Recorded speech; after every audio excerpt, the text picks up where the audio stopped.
नमस्कार, आप देख रहे हैं एक न्यूज 24 और मैं हूं स्वाति आपके साथ। बिहार की राजनीति में इन दिनों सरकारी आवास को लेकर नया विवाद चर्चा का विषय बना हुआ है। पूर्व मुख्यमंत्री राबड़ी देवी और राज्य सरकार के बीच बंगले को लेकर चल रही खींचतान पर अब मुख्यमंत्री सम्राट चौधरी ने भी तीखी प्रतिक्रिया दी है। उन्होंने विपक्ष पर हमला बोलते हुए कहा कि कुछ नेताओं को एक घर से संतोष नहीं है और वे अपने परिवार के हर सदस्य के लिए अलग अलग सरकारी आवास चाहते हैं। मुख्यमंत्री के इस बयान के बाद राज्य की राजनीति में एक बार फिर आरोप प्रत्यारोप का दौर शुरू हो गया है। सत्ता पक्ष और विपक्ष दोनों इस मुद्दे को लेकर आमने सामने हैं। भारतीय जनता पार्टी और जदयू के नेता जहां इसे सरकारी नियमों का मामला बता रहे हैं, तो वहीं राष्ट्रीय जनता दल यानी आरजेडी से राजनीतिक प्रतिशोध का मामला कह रही है। दरअसल पटना के चर्चित सरकारी आवास को लेकर विवाद पिछले कुछ दिनों से लगातार सुर्खियों में है। सरकार की ओर से आवास खाली करने की प्रक्रिया शुरू किए जाने के बाद राबड़ी देवी और उनके परिवार ने इसका विरोध जताया है। उनका कहना है कि यह कदम राजनीतिक दबाव बनाने के उद्देश्य से उठाया जा रहा है। इस बीच मुख्यमंत्री सम्राट चौधरी ने मीडिया से बातचीत में विपक्ष को घेरते हुए कहा कि सरकारी संपत्तियों का उपयोग नियमों के अनुसार होना चाहिए। उन्होंने तंज कसते हुए कहा कि कुछ लोगों की इच्छा होती है कि परिवार के हर सदस्य को अलग अलग सरकारी सुविधा मिले, लेकिन सरकार कानून और नियमों के आधार पर काम करती है। मुख्यमंत्री ने कहा कि राज्य की संपत्ति किसी व्यक्ति या परिवार की निजी संपत्ति नहीं होती। सरकार का दायित्व है कि वो नियमों का पालन सुनिश्चित करे और सभी के साथ समान व्यवहार करे। उन्होंने ये भी कहा कि आम जनता को भी सरकारी नियमों का पालन करना पड़ता है, इसलिए राजनीतिक नेताओं के लिए अलग व्यवस्था नहीं हो सकती। सम्राट चौधरी के इस बयान के बाद आरजेडी नेताओं ने भी पलटवार किया है।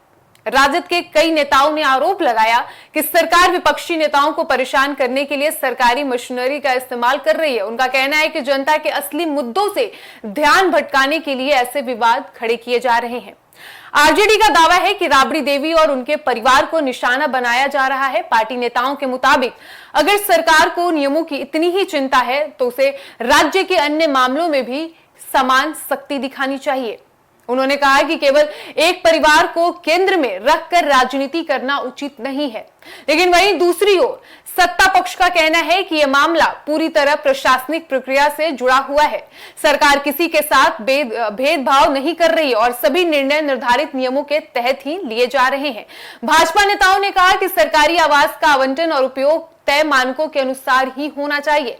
राजनीतिक विश्लेषकों का इस मुद्दे पर मानना है कि यह विवाद केवल एक बंगले तक सीमित नहीं है, बल्कि इसके पीछे आगामी चुनावों की राजनीति भी जुड़ी हुई है। बिहार में जैसे तैसे चुनावी माहौल बन रहा है और जैसे जैसे चुनावी माहौल नजदीक आ रहा है, वैसे वैसे नेताओं के बीच बयानबाजी भी तेज हो रही है। ऐसे मुद्दे राजनीतिक दलों को अपने समर्थकों के बीच संदेश देने का अवसर प्रदान करते हैं।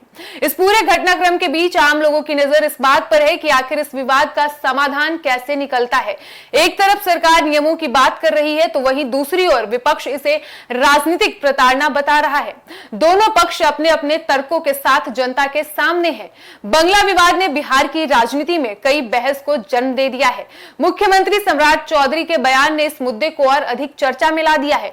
आने वाले दिनों में यह देखना बेहद दिलचस्प होगा कि ये मामला केवल राजनीतिक बयानबाजी तक सीमित रहता है या फिर किसी बड़े राजनीतिक संघर्ष का रूप लेता है।